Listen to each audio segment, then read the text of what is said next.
Las 9, 8 en Canarias.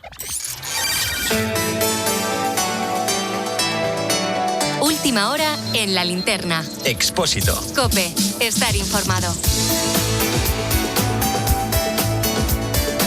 A esta hora, la actualidad del día se resume en varias claves que tienes que conocer. Primera, los 2 fallecidos en el incendio de un taller en Calatorao, en Zaragoza, murieron al quedarse atrapados por un muro que se derrumbó dentro de la instalación. Uno de los fallecidos es un trabajador de la nave y el otro un bombero. Al parecer, este último ha fallecido cuando ha entrado a rescatar al primero. Raúl Aguilar es el inspector jefe de bomberos de la Diputación Provincial de Zaragoza. Cuando hemos llegado había un riesgo de una persona que estaba dentro, ¿no? Entonces hemos entrado a rescatarla. Durante el rescate se ha derrumbado el muro que, por desgracia, ha pillado a uno de nuestros trabajadores. Ha pillado también a un trabajador de la empresa. Los demás han conseguido pues salvarse de esa caída de muro. Hoy, segunda clave, hoy hemos conocido que a partir del 14 de septiembre se podrá solicitar la reserva para los viajes del inserso de la temporada 26-27. Las plazas se podrán adquirir a 50 euros para pensionistas de menos recursos y tal y como ocurrió el año pasado, se podrá viajar con mascotas. En total se ofrecen casi 900.000 plazas. Tercera clave, el Tribunal Supremo sentencia que un cambio de sexo no anula una condena previa por violencia machista. O sea, cuando el agresor era un hombre. Sienta jurisprudencia una sentencia por un caso de violencia de género ocurrido en 2022 en Castellón. El agresor recurrió su condena al alegar que se había cambiado de sexo un año después, que era una mujer y no un hombre y que no podía ser condenado. Ahora los magistrados contestan que el cambio de sexo no tiene efectos retroactivos. Y cuarta clave, a esta hora siguen buscando a los autores del tiroteo del domingo en Isla Cristina, en Huelva, que se saldó con 4 muertos y 2 heridos.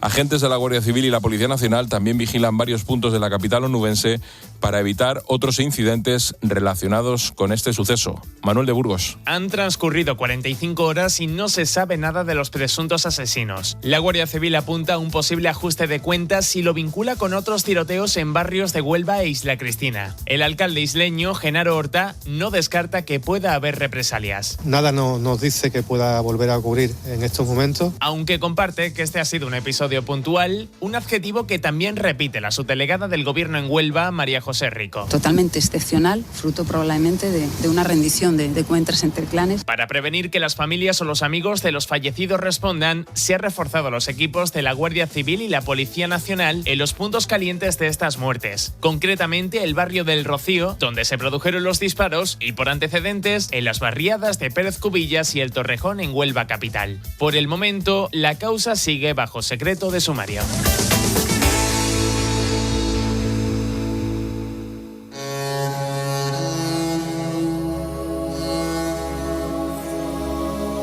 La Linterna. Expósito. COPE. Estar informado.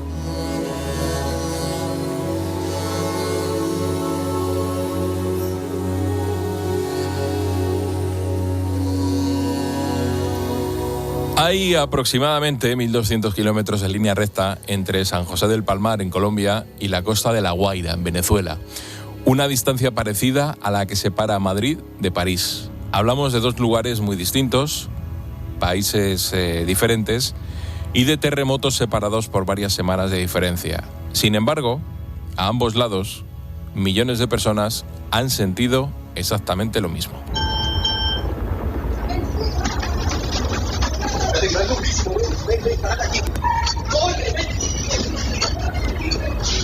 El 24 de junio, Venezuela sufrió 2 terremotos consecutivos de 7,2 y 7,5. Los expertos aseguran que un seísmo se convierte en algo realmente peligroso cuando supera los 6 grados. Un mes y medio después, el 10 de agosto, volvía a temblar la tierra. Magnitud 7,4. Esta vez en Colombia.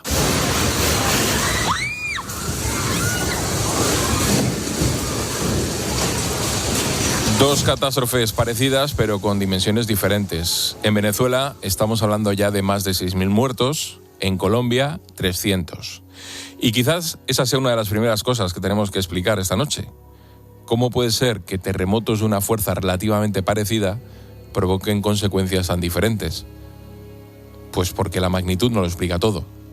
Importa dónde se produce el terremoto, a qué profundidad, sobre qué tipo de suelo y sobre todo importa qué encuentran esas ondas cuando llegan a la superficie. No es lo mismo dar con un edificio medianamente bien construido que con una vivienda precaria. No es lo mismo una ciudad con servicios de emergencia desplegados que otra con enormes dificultades materiales. Y eso convierte cada terremoto en una historia diferente. Esta noche queremos conocer ambas, no desde un mapa, sino sobre el terreno. Primero, viajamos a Colombia.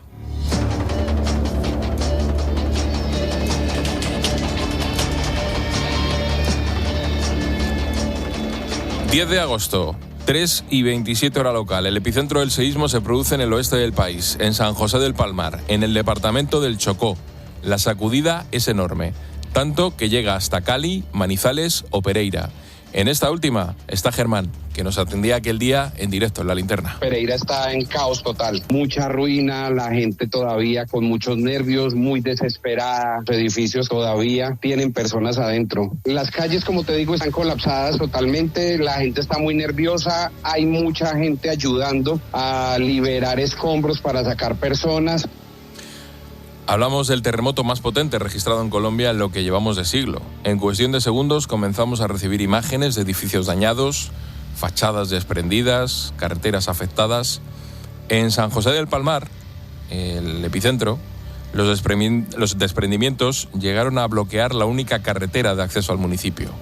Hubo cortes de agua, de luz, de comunicaciones y algunas comunidades rurales quedaron prácticamente incomunicadas. De hecho, una semana después, todavía hay lugares donde conocer exactamente el alcance del desastre es complicado. A esta hora hablamos de alrededor de 280 muertos, más de 4.000 heridos y 143 personas desaparecidas. Pero detrás de cada actualización de esas cifras está pasando algo sobre el terreno. Ricardo es periodista, vive en Manizales y lleva estos días recorriendo algunas de las zonas afectadas. En este momento hay personas en albergues y lo que se está haciendo es buscando atención a estas personas que resultaron damnificadas. En otras ciudades como en Pereira y en Cali la situación es más dramática y hay muchos sectores inclusive pues parecen un territorio de guerra. Parece que hubieran sufrido un bombardeo. Después de 8 días, en las diferentes ciudades afectadas está cambiando la naturaleza de una emergencia como esta. Las primeras horas después de un terremoto tienen una obsesión, que es encontrar gente viva. Los equipos de rescate trabajan a contrarreloj porque cada hora que pasa reduce las posibilidades de supervivencia de alguien atrapado. Por eso, durante los primeros días prácticamente todo giraba alrededor de los escombros. Hoy, 8 días después, son varios los frentes que hay que atender. Grandes sectores de la ciudad y grandes sectores de la población que todavía no cuentan con los servicios básicos de agua, de energía eléctrica. Entonces pues, se busca restablecer esos servicios. Lo otro es muchísimas personas que no tienen hoy dónde vivir, pues están en albergues. Entonces estas personas además tienen que recibir pues obviamente alimentación, tienen que recibir ayuda psicosocial. Colombia está entrando en esa segunda fase de un terremoto donde conviven la esperanza de encontrar personas con vida bajo los escombros y la atención que necesitan los que han sobrevivido. Ana Carolina ha hablado con COPE. Es miembro de la ONG IMCA, que actúa en las zonas afectadas. Se ha pasado de una etapa de búsqueda y rescate de sobrevivientes a la lamentable recuperación de cuerpos, esto sobre todo en ciudades como Cali y Pereira, donde se tiene la mayor cantidad de pérdidas de vidas. Aunque también hay algo para sostener la esperanza, y es que 354 personas fueron rescatadas con vida. Y es que a medida que avanzan los días aparecen nuevos frentes. Por ejemplo, ¿qué haces cuando tú has sobrevivido pero tu casa ya no existe? Hoy sabemos que más de 26.000 viviendas han resultado afectadas y que hay daños en 265 centros educativos. Ahora la solicitud se centra más en la recolección de materiales y herramientas de construcción, plásticos, carpas, implementos y utensilios de cocina para quienes lo perdieron y deben iniciar desde cero a construir sus casas y sus vidas. Una de las zonas más afectadas es el Chocó, que a su vez es uno de los territorios con mayores índices de pobreza del país. Hay poblaciones dispersas, comunidades rurales.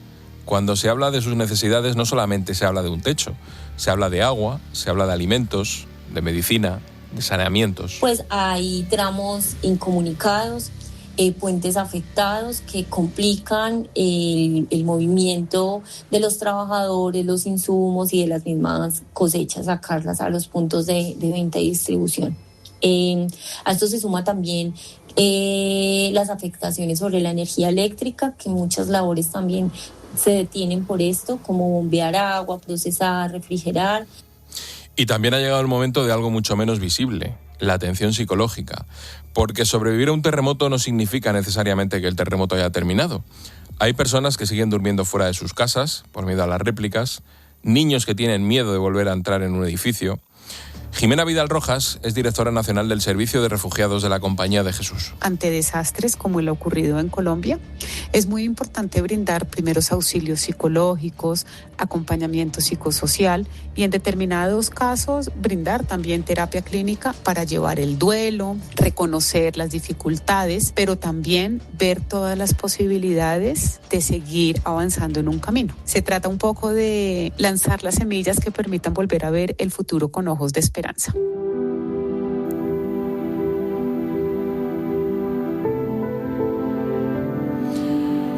Olga Zuliaga es especialista de emergencias de UNICEF Colombia. Olga, ¿qué tal? Buenas noches, buenas tardes para ti.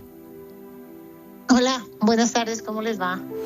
Oye, han pasado ya 8 días desde el terremoto y si tuvieras que describirnos los que estás viendo ahora mismo sobre el terreno, ¿cuál sería esa imagen? Es una imagen preocupante y también de tristeza, aunque con mucha esperanza. ¿Y cuál es la situación de la gente? Sí, nosotros hemos estado como UNICEF Colombia desde el segundo día de la emergencia en la zona de Chocó y Buenaventura, que son las zonas pobres más afectadas por el terremoto. Y evidentemente encuentras familias y comunidades que han perdido todo en el nivel urbano y en el nivel rural, que ya se encontraban en situación de pobreza y abandono y que además han sufrido los estragos del conflicto armado y la guerra. Entonces realmente duele mucho ver comunidades que han tenido tantas pérdidas de manera permanente y justamente que este tipo de emergencias afecte tan fuertemente a los niños y comunidades, pues de verdad que genera mucha tristeza, pero también con unos mensajes de mucha solidaridad y apoyo de todo el país. Están muy a la expectativa de poder tener una oportunidad de alcanzar un nivel de vida más digno. ¿Cuáles son las principales necesidades de las familias afectadas por el terremoto ahora mismo? Pues están las necesidades de una primera fase de respuesta que tiene que ver con la supervivencia inicial, que es definir dónde van a vivir y qué van a comer, básicamente. Pero también una preocupación más allá de los días y las semanas siguientes, y es justamente cómo van a volver a su escuela, cómo van a recuperar su casa, cómo van a tener acceso a servicios de salud de calidad y todo el tema de acceso a servicios de agua segura. Ellos están ahorita albergados en casas de sus familias o en algunos albergues que se han improvisado, pero mientras avanzan los días y van resolviendo el día a día, pues la gran pregunta es aquellos que perdieron todo, cómo van a reconstruir sus casas y también los niños y niñas, cuándo van a volver a su escuela. Hablando de los niños, ¿cuántos niños pueden haber visto alterada de alguna manera su vida por este terremoto? Pues mira, realmente uno de los grandes vacíos que tenemos es determinar el tamaño de la afectación para niños y niñas. Hasta el momento, como ustedes han dicho, hay casi 200,000 personas afectadas, pero no ha sido posible identificar de este grupo cuántos corresponden a niños o niñas, porque hay muchas dificultades de acceso a zonas rurales, fundamentalmente de comunidades afrocolombianas e indígenas. Pero sí sabemos, por ejemplo, que hay por lo menos 450,000 niños que ven afectada su acceso a la educación por los daños en las escuelas y en los centros educativos. Estamos ayudando a las autoridades locales a tener un sistema de información para tener un censo exacto del número de niñas que están afectadas por la emergencia. Cuando suceden este tipo de tragedias se habla mucho luego de las enfermedades porque aparecen inmediatamente infecciones, el agua está contaminada. ¿Cómo está la situación a este respecto? Sí, ese es un desafío y es un tema que ya estamos empezando a mirar con las autoridades y con los hospitales, sobre todo en los albergues y en las zonas de desastre. Pues se van a presentar casos de enfermedades respiratorias o enfermedades diarreicas. Ya estamos avanzando en unos acuerdos con los hospitales para poder hacer atención móviles, con unidades móviles que permitan ir a los sitios donde se encuentran esas familias. Pero sin duda la vulnerabilidad frente a este tipo de situaciones es un riesgo y es una necesidad inmediata poder llegar a prevenirlas y atenderlas.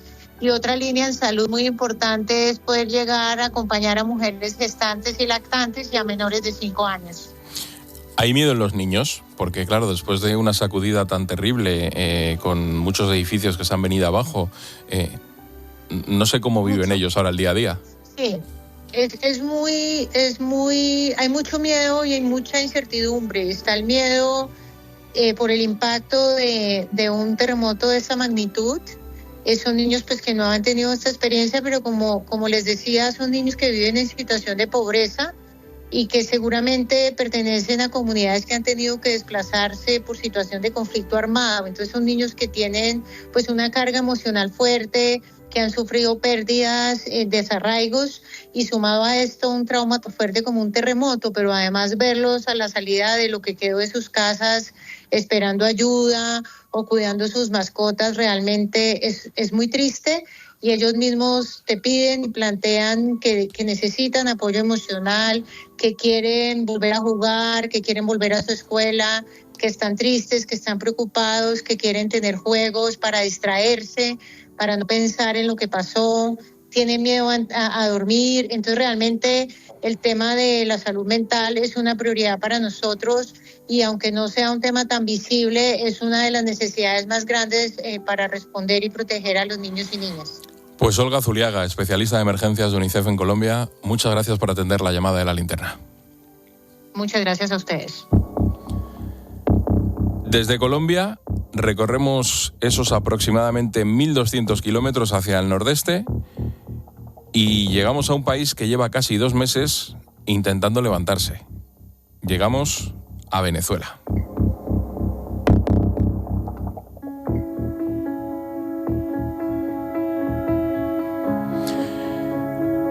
...24 de junio... y no fue uno... fueron 2 grandes terremotos consecutivos, con apenas unos segundos de diferencia. El golpe se concentró especialmente en el norte del país, en La Guaira, en el área de Caracas. Algo parecido a lo que serían, para que pongamos en contexto, Madrid y Barajas.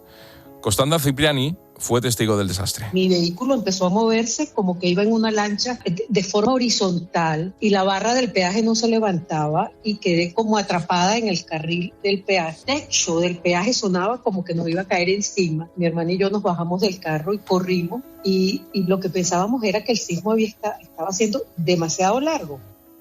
Y aquí las cifras adquieren otra dimensión. Más de 6.000 personas han muerto, miles continúan desaparecidas y ni siquiera existe, casi 2 meses después, una cifra definitiva y fiable que permita conocer cuántas personas se han visto afectadas. Jorge Benedra es el corresponsal de COPE en Caracas. Jorge, ¿qué tal? Buenas noches. Hola Rubén, buenas noches a ti y a todos los que nos escuchan a esta hora. Han pasado casi 2 meses. ¿Cuál es la situación ahora?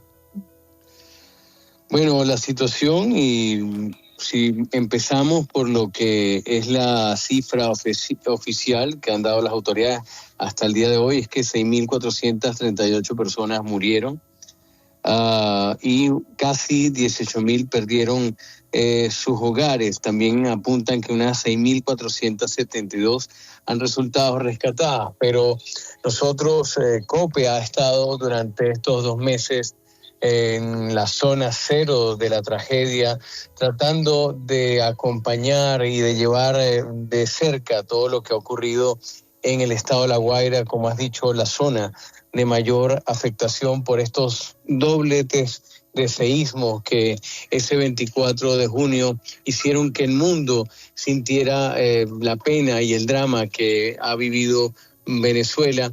Y hoy, justamente cuando veníamos de allá, vemos que cada vez hay menos personas en los lugares de activación de búsqueda y rescate de cuerpos. Hay mucha maquinaria sí ya desplegada. Lo que se pedía en los primeros días, hoy sí se ve con mayor despliegue. Sin embargo, nos llama la atención que existen muchas edificaciones derrumbadas que no tuvieron dolientes, que por alguna razón no llegaron familiares, y nos indicaban muchas personas en el entorno de que ahí seguían estando muchos cadáveres bajo tierra. Lo que decías, Rubén, al principio es que creo que va a ser difícil o pasarán muchísimos años para desclasificar realmente la cifra de desaparecidos y de fallecidos en esta lamentable tragedia. Jorge, si me dejas, voy a revelar una conversación que tuvimos hace unos días, y es que me contaste una historia que la verdad es que me dejó bastante tocado. Me decías que había una monjita, unas monjitas cerca de La Guaira, que lo que hacía era acoger a niños solos. Niños que sus padres habían fallecido, habían muerto, los niños habían quedado vivos y se iban a este convento para pedir ayuda. Es así, Rubén.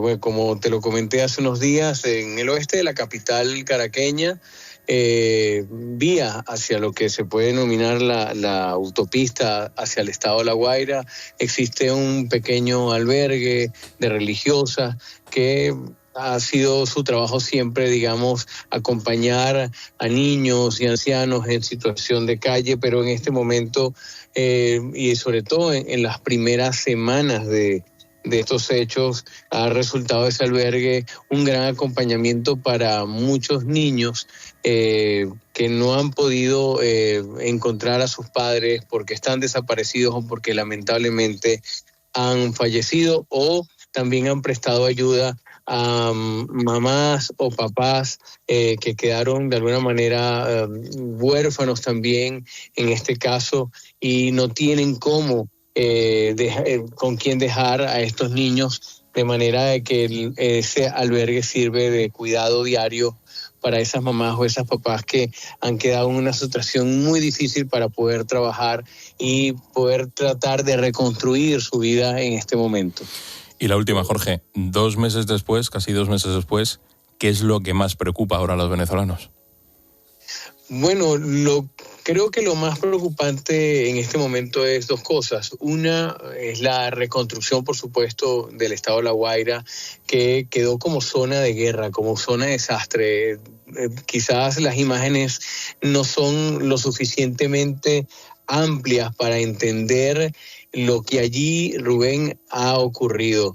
Y ciertamente la preocupación es esa, de qué va a pasar con esa gran cantidad de familias que quedaron sin nada, porque no solamente fue el momento, sino que ahora, cuando ya han pasado 2 meses, cuando ya la tormenta y la efervescencia emocional va bajando, entonces llega la calma y llega la desolación y llega realmente la reflexión del que va a pasar, y sobre todo preocupa el estado mental de todas esas víctimas, de que en un momento dado se han mantenido por medio de ciertamente de esa tensión y de esa energía y de esa promoción que se ve a través de los medios de comunicación y en las redes sociales, pero ya en este momento se empieza a sentir esa soledad, y esa soledad está afectando cada día más a esas personas que fueron víctimas directas de todo esto, además de la preocupación constante de no saber si estamos realmente preparados para una situación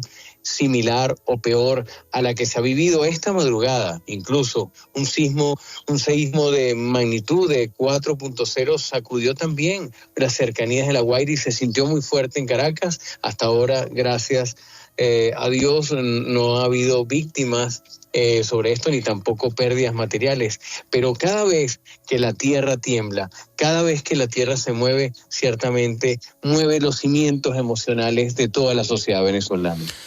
Pues Jorge Benerra, corresponsal de COPE en Caracas. Amigo, como siempre, muchas gracias. Gracias a ti, Rubén. Estaremos en contacto y muy pendientes a todo lo que ocurra acá.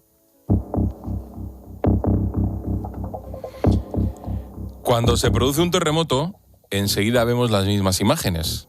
Edificios derrumbados, excavadoras, rescatistas. Pero sacar a alguien de entre los escombros tiene algo bastante contradictorio. Para salvar una vida, tienes que entrar precisamente en el lugar del que todos los demás están intentando salir.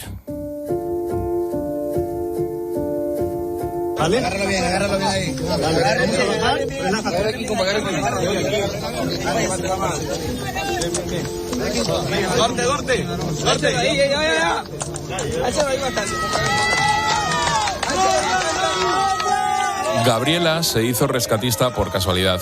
Ayudó a rescatar a varios miembros de su familia y al conseguirlo, junto con varios compañeros, formó un equipo que ha estado trabajando para buscar supervivientes día tras día.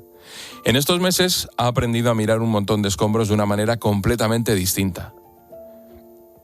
Tú y yo vemos hormigón, un rescatista ve huecos en los que intenta imaginar dónde había una habitación, una cama, una escalera y por lo tanto dónde puede haber quedado una pequeña bolsa de aire. La primera impresión obviamente es el destrozo tan grande que hay, los escombros, las ruinas que quedaron, que es lo primero que te impacta, y después el sentimiento de las familias, el que te pidan que por favor los ayudes a buscar, a encontrar los cuerpos de su familia, que no los dejen solos, que no los abandonen.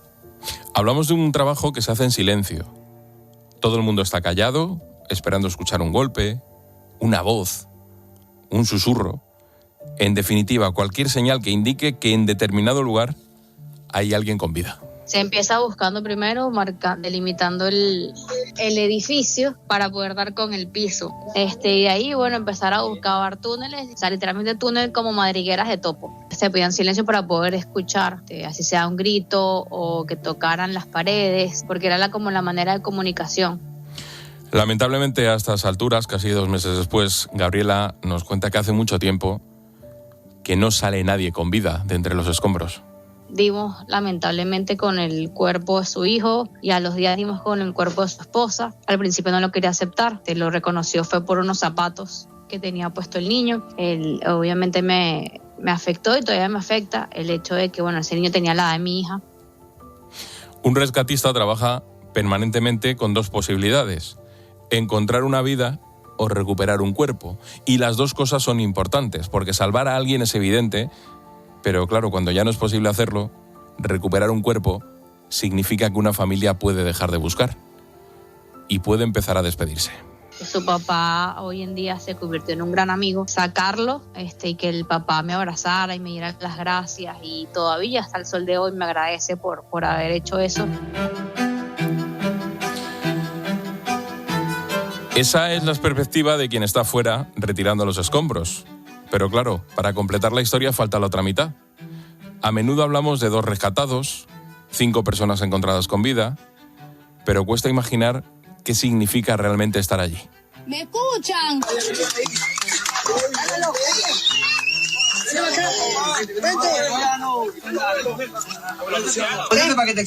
Estás escuchando el sonido de una familia que quedó atrapada bajo los escombros de su vivienda. Tuvieron la suerte de que un mueble hizo de soporte del techo y consiguieron una pequeña bolsa de aire donde permanecer hasta que fueron rescatados.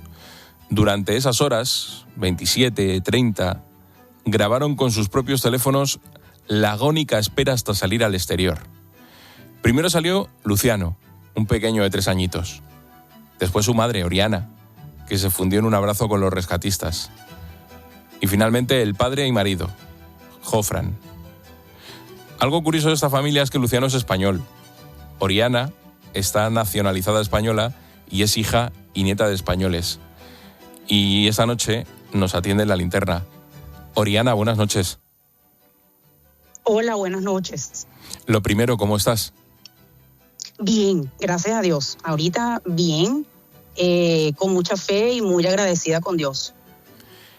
Quedasteis atrapados los 3 durante 27, 30 horas y ¿qué es lo primero que piensas cuando te ves en esa situación? Cuando sientes que ha temblado la tierra y que estás en un hueco y que alrededor sabes que todos son escombros. Bueno, lo primero que piensas es cómo vamos a salir y cuándo vamos a salir. Porque lo que sí siempre de Dios dijimos, de aquí salimos sea como sea. Y el tratar de que, por supuesto, la prioridad era nuestro hijo, Luciano, y que tratar de nosotros estar tranquilos para que él pudiera estar tranquilo. ¿Qué le decíais a Luciano? Él preguntaba mucho, él preguntaba qué había pasado, que quién había movido la casa, y tratar de explicarle, bueno, lo que era un terremoto. Él decía que quién lo había causado, explicarle qué era la naturaleza, pero que íbamos a estar bien. Teníamos la convicción, y explicarle a él, yo creo que explicárselo a él también nos daba paz a nosotros de decirle una y otra vez, vamos a salir de aquí y vamos a estar bien. ¿Teníais alguna herida de gravedad? Mira, yo sabía, en mi caso apenas caímos, lo primero que hicimos fue preguntarnos si estábamos bien. Yo sentía a Luciano, Luciano lo tenía mi esposo, él me lo pasa porque él quería con mamá, y me doy cuenta que en una de sus costillas pues tenía una herida. Obviamente no veíamos nada, pero solamente tocándolo descubrimos que tenía algo, a pesar de que nunca se quejó. Jofran y yo pues de primer momento no, los dos dijimos estamos bien. Luego, al pasar las horas, a mí se me empezó a dormir una pierna, no sabía el por qué, y me doy cuenta que en la parte de atrás de mi espalda algo tenía, porque logré la espalda mojada. Y pues intuimos que era sangre, pero realmente asumimos que por la adrenalina no sentía ningún dolor. Teníais los móviles, ¿no? O sea que imagino que también estabais pendientes de conservar esa batería, que en algún momento os podía servir de linterna, y sobre todo no sé si llamasteis a algún sitio, si aquello funcionaba. Fíjate, no teníamos los celulares, quedamos sin celular. El celular logramos rescatar, mi teléfono suena a las 7 de la mañana del día 25, porque sonó la alarma para llevar al niño al colegio, y logramos conseguir rescatar mi celular como a las 7 de la mañana por la vibración, porque no logramos ver la luz del celular.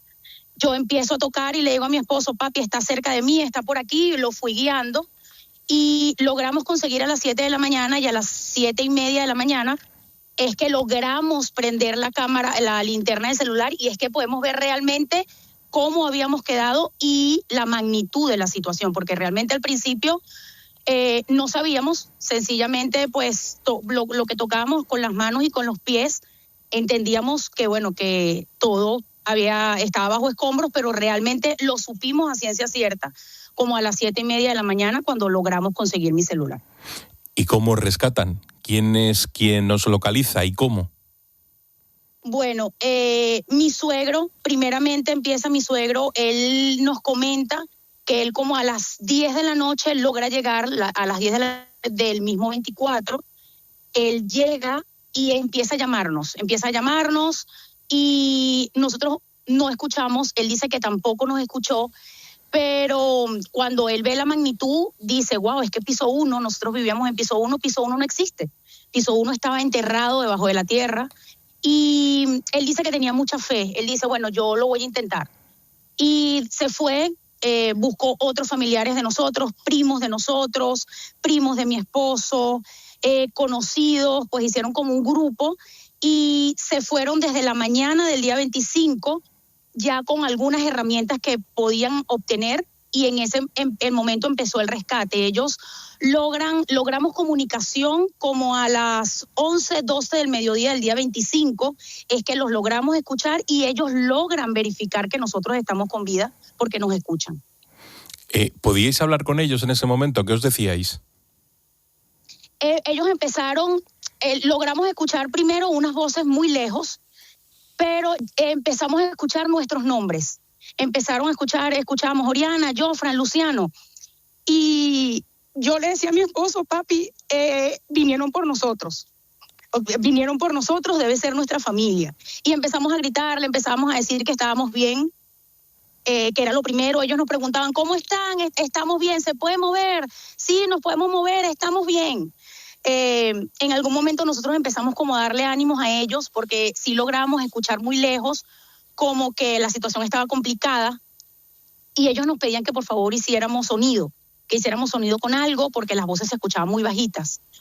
y logramos conseguir la rejilla del aire acondicionado de la casa y quedaba solamente un pedacito de cerámica, y haciendo ese contacto es que ellos pudieron como más o menos saber dónde estábamos ubicados nosotros. Te voy a hacer 2 preguntas un poquito personales. La primera, ¿cuándo abrazas más fuerte a Luciano? ¿Nada más quedar atrapados o cuando sales a la superficie y ves que estáis bien? Mira, es que siempre estuvimos abrazados.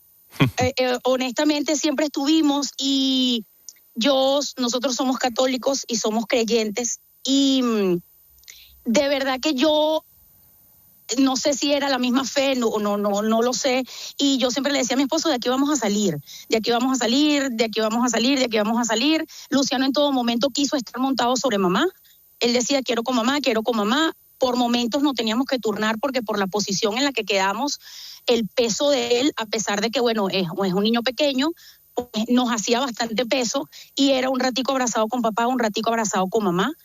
Y ya luego que salimos fue como, estamos agradecidos, pero empezó otra tragedia, que fue preguntar por nuestros familiares más cercanos. En ese edificio también vivía tu hermana, que está recuperándose en el hospital. El problema, perdona, es que, claro, vuestra empresa de vídeo también estaba en ese edificio, ahora tenéis... También estaba en ese edificio. Claro, ¿y cómo estáis costeando el tratamiento de tu hermana? Mira, ahorita pues supuestamente el gobierno venezolano en algún momento dijo que pues se iban a exonerar algunas cosas. La primera operación tuvimos que pagarla pues no teníamos seguro, tuvimos que costear la primera operación de mi hermana, ya mi hermana lleva 15 operaciones y todavía no hemos pagado la clínica, pues estamos tratando de hacer como un convenimiento de pago, porque bueno, ya han sido 15 intervenciones, ya mi hermana tiene casi 50 días en el hospital. Entonces, de verdad que no nos han presionado, ellos saben que existe esa cuenta y que bueno, nosotros le decimos, mira, con algún convenimiento de pago, pues poco a poco se irá pagando.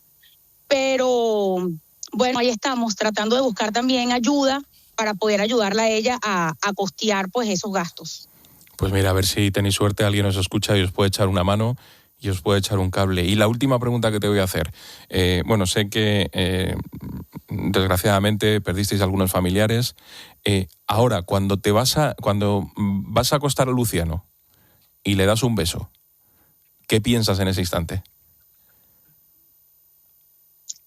Pienso en Dios, primeramente. Agradecer, hay cosas que no entendemos. Le agradezco a Dios por haberme dejado a mi hijo. A mí me costó mucho tener a Luciano. El tener a Luciano fue el regalo más grande que Dios nos dio, porque aparte nos costó muchísimo quedar embarazados. Y ahorita verle su carita, pues hace que los días sean más felices. Siempre fue así, ¿no? Siempre fue así desde que él nació.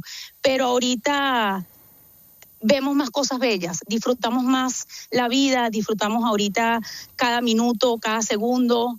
Normalmente uno se enfoca pues en el trabajo, porque bueno, sí, debemos trabajar mucho para poder darle lo mejor, pero ahorita disfrutamos más esos pequeños momentos de la vida, una sonrisa, cuentos para dormir, cosquillas, esas cosas ahorita pues le damos un valor más grande que a veces se nos olvida por estar inmersos pues en la misma rutina.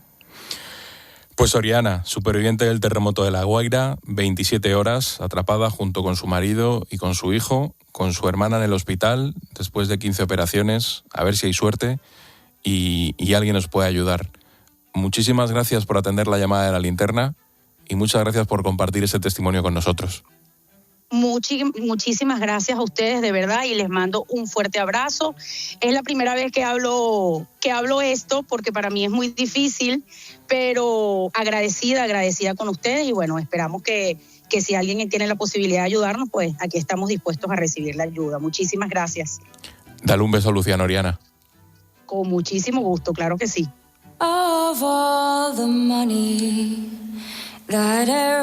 El lazo a la linterna, en nuestro tema del día, siempre lo pone Luis del Val. Luis, vaya testimonio, buenas noches. Buenas noches, lo he estado escuchando muy, muy atentamente. Ser subjetivo no es un vicio, un egoísmo, sino que forma parte de la naturaleza humana. Un policía no observa a un herido caído en el suelo de la misma manera que un médico, y el médico no mira esa sangre que fluye de la herida con la misma perspectiva que la novia del herido.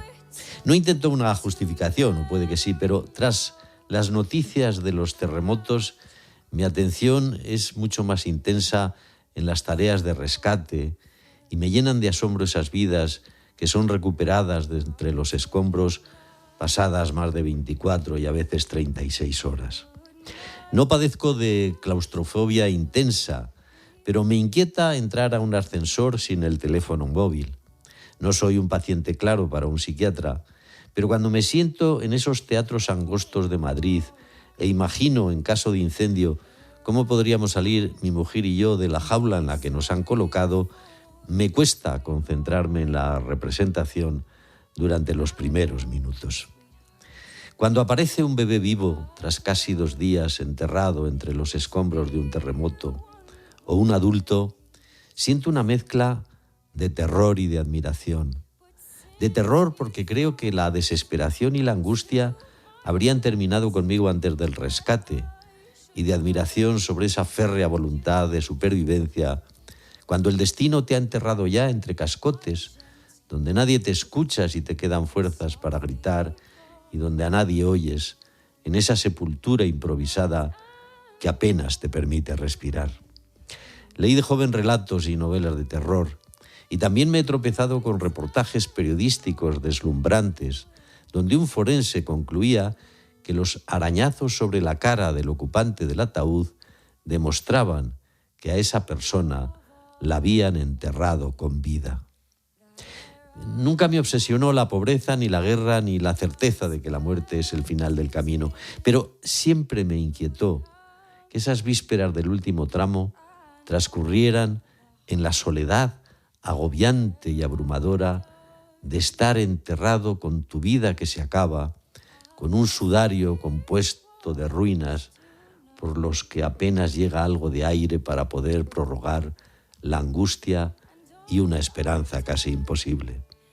Por eso, cuando aparece alguien vivo, tras superar lo que a mí me parece la tortura más espantosa del mundo, siento admiración por el que sale y tomo un trago del jarabe de la humildad, reconociendo que es muy probable que yo no hubiera sido tan resistente.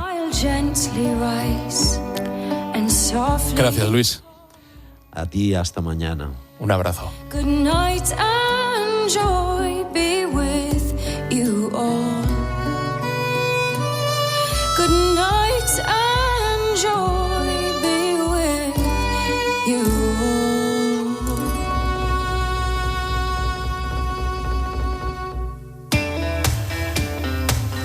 all. Y Paloma Serrano nos trae un mensaje del Leroy Merlin.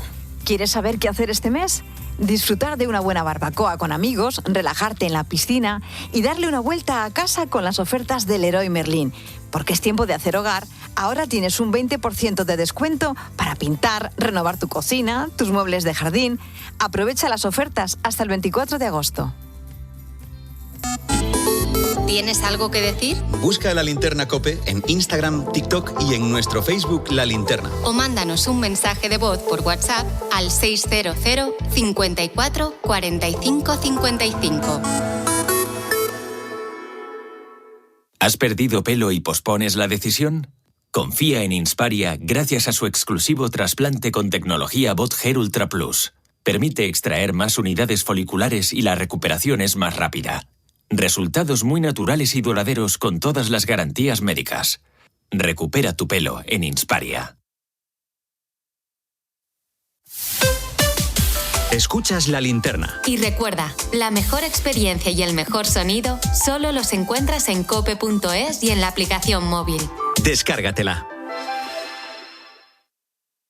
Diferencias entre hacer un arroz o un sabroz. Versión información del tiempo. Un arroz. Borrascas, frío y granizo. Un sabroz. Temperaturas muy agradables. Un día para disfrutar. Si vas a hacer un arroz, elige Brillante Sabroz. El arroz con el que siempre quedas bien porque queda siempre en su punto. ¿Vas a hacer un arroz o vas a hacer un sabroz? Este verano rodéate de los tuyos y celebra cada momento con Cepa 21. Amigos, una buena mesa y un gran vino pueden convertirse en un plan inolvidable. Porque un brindis con Cepa 21 es sinónimo de éxito. La apuesta segura de José Moro en Ribera del Duero y este verano también la tuya. Elige Cepa 21. Ganarles el derbi es lo único que pido. Volver a ser grandes. Otro sextete será demasiado. Vuelve a soñar. Vuelve el fútbol a Movistar.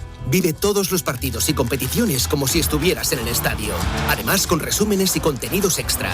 Infórmate en tiendas, en el 1004 o en movistar.es. Esto nos ha llevado a preguntarnos quién está detrás de los mensajes. ¿Quién no lee? ¿Cansado de buscar la frecuencia cuando viajas? ¿De perderte tu programa favorito en el coche? Con la nueva app de COPE, olvídate de todo eso. Escúchanos en directo, sin interrupciones y sin preocuparte de sintonizar la frecuencia. La situación de la gente que sufre el descontrolado precio. Descarga ya la nueva app de COPE, selecciona la emisora de tu ciudad y podrás llevarla contigo a cualquier sitio. Compatible con CarPlay y Android Auto.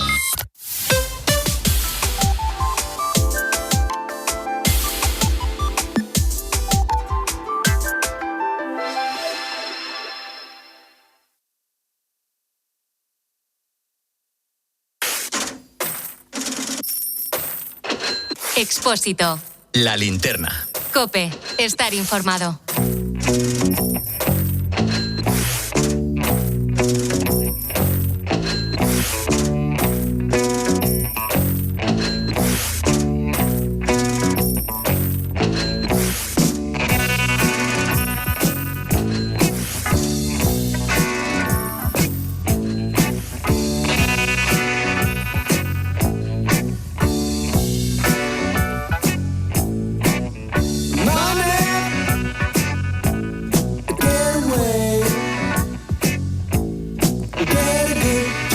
Entramos en clase de economía express, porque venimos a escuchar un testimonio realmente emocionante, el de Oriana.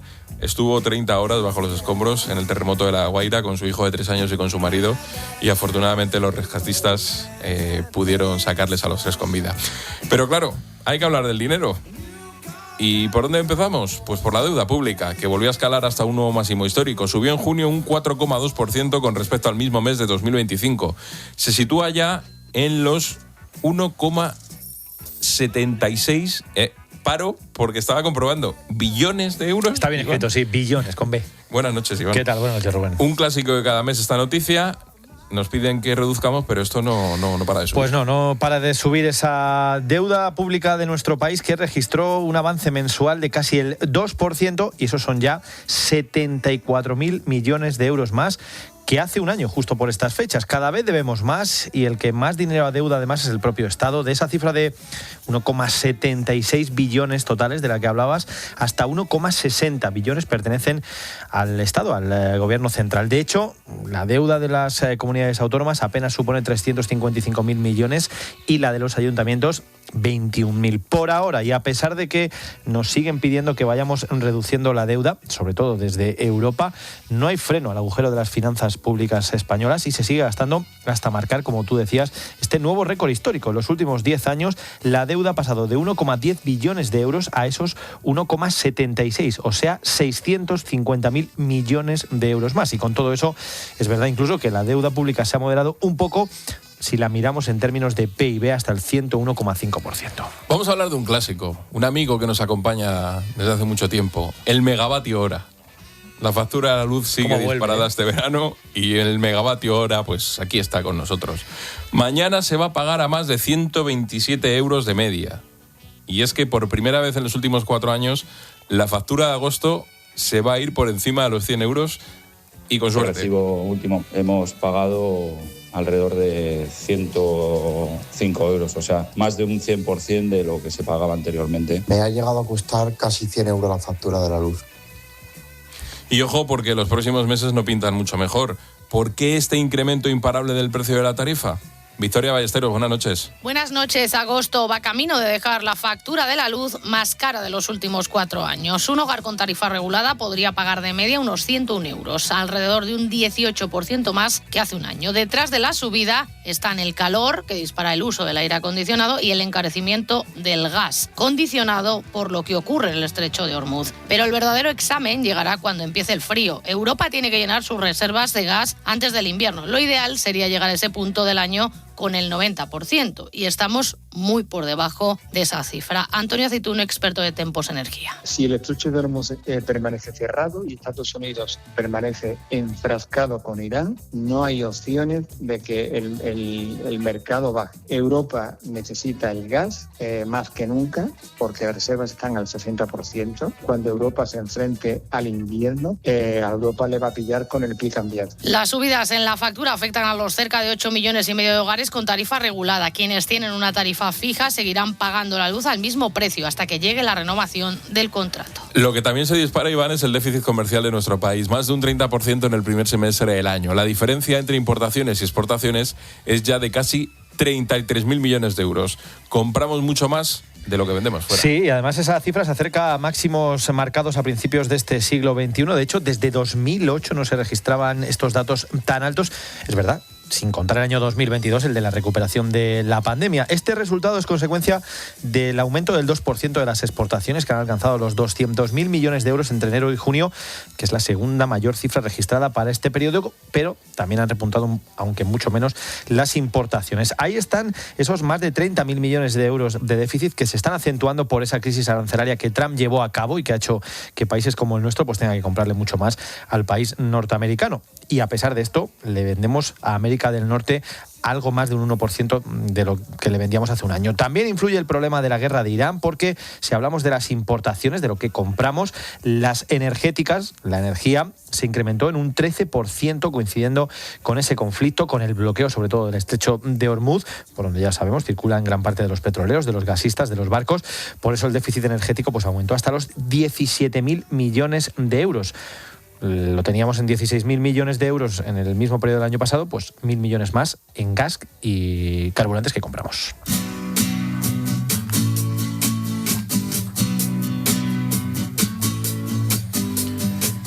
Renfe va a desembarcar en Portugal tras encontrar muchas dificultades en su intento de hacerlo en Francia. El gobierno reorienta así su expansión ferroviaria tras perder más de 1 millón de usuarios en la alta velocidad en el último trimestre. Se están enfocando en esta estrategia últimamente, Rubén, la empresa pública que ha arrancado ya el proceso para, pues homologar sus trenes de alta velocidad en el país vecino, en Portugal.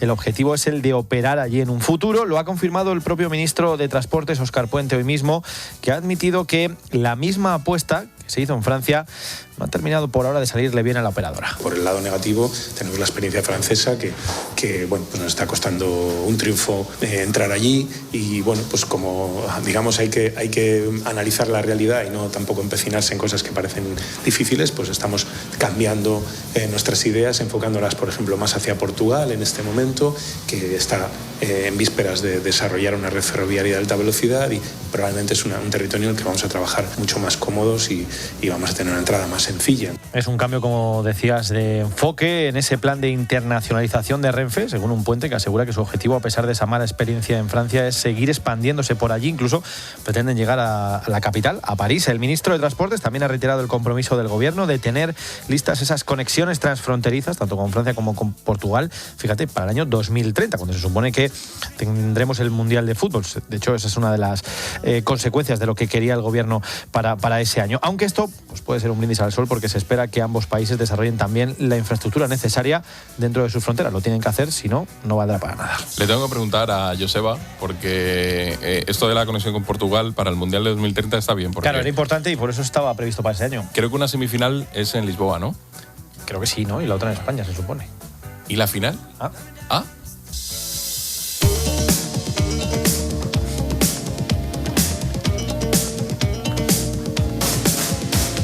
Y mira qué dato hemos conocido hoy. La verdad es que cada año nos sorprendemos. Sobre estas fechas, además, suele ser siempre. La vuelta al cole va a ser de nuevo más cara. Aquí no hay ninguna sorpresa. Se va por encima de los 500 euros por niño.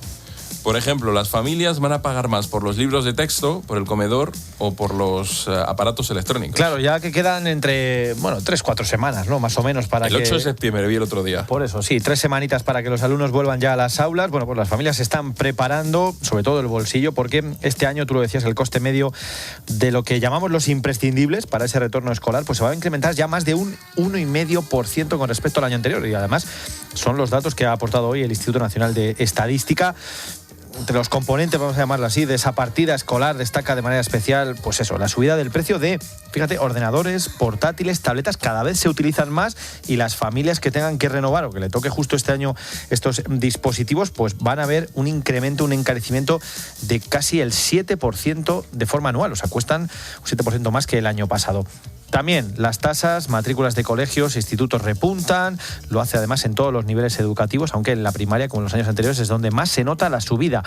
Es que el coste de la primaria ha subido un 5% en total respecto al del curso pasado, es verdad, secundaria e infantil un poquito menos, el 3%. Otro de los gastos al que van a tener que hacer frente las familias, el de los comedores escolares, que sube más de un 2%, pues lo mismo que, por ejemplo, los libros de texto, que van a presionar al alza este coste del regreso de las aulas. Si sumamos entre todos, tú lo decías, 500 euros por niño. Hay una cosa curiosa, que es que sobre todo en esto, en la vuelta al cole, se ha instaurado ese mercado de segunda mano entre los padres, que se venden los libros, se venden... Claro, porque aquí tampoco estamos contando actividades extraescolares. No, eso sí. En muchos colegios las actividades extraescolares son, por ejemplo, los deportes. Entonces, si tu hijo decide que quiere jugar al hockey en línea, tienes que comprarle el stick. Bueno, pues ahí los padres pues se ponen en contacto, se intercambian, tal. Y eso también es una cuestión que hay que tener en cuenta, porque, claro, es un mercado que va creciendo. De hecho, hay algunos que se han organizado. Hay pues como algunas de las aplicaciones que todos conocemos. Y bueno, pues año a año va subiendo, porque es que si echas cuentas, cada año sube más. Claro, eso, y además ningún año contamos que baja. O sea, entonces cada año se incrementa, cada año la inflación es mucho más grande que el año pasado. Al final eso es ir sumando, 500 euros por niño, si tienes una familia de 3 niños.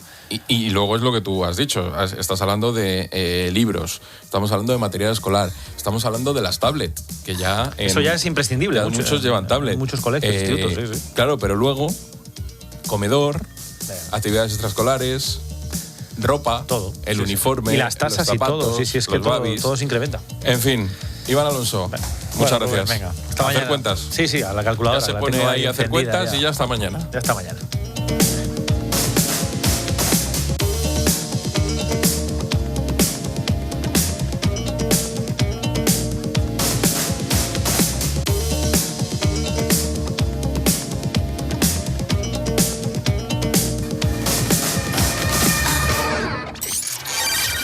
La linterna. Expósito. COPE. Estar informado.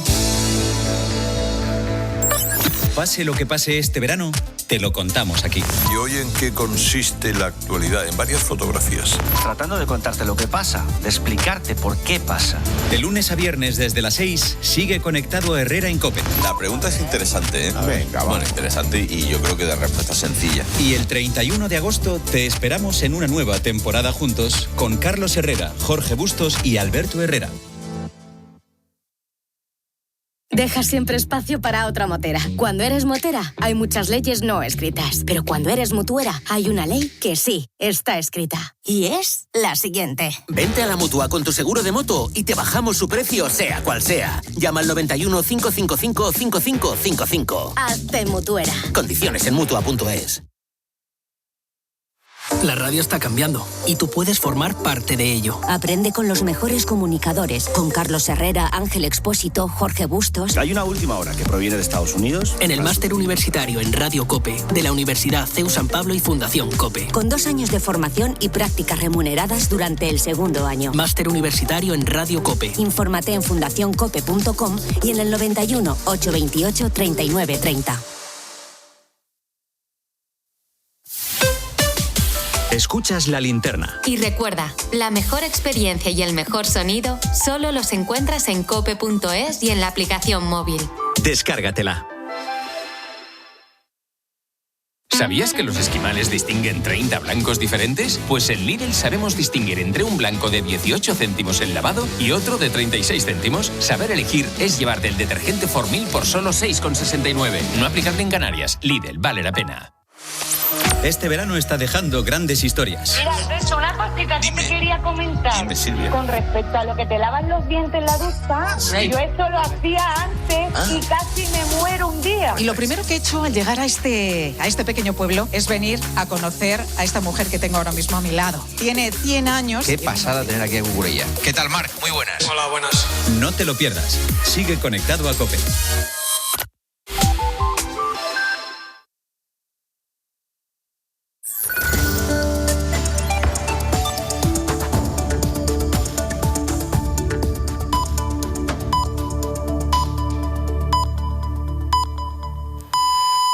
Las 10.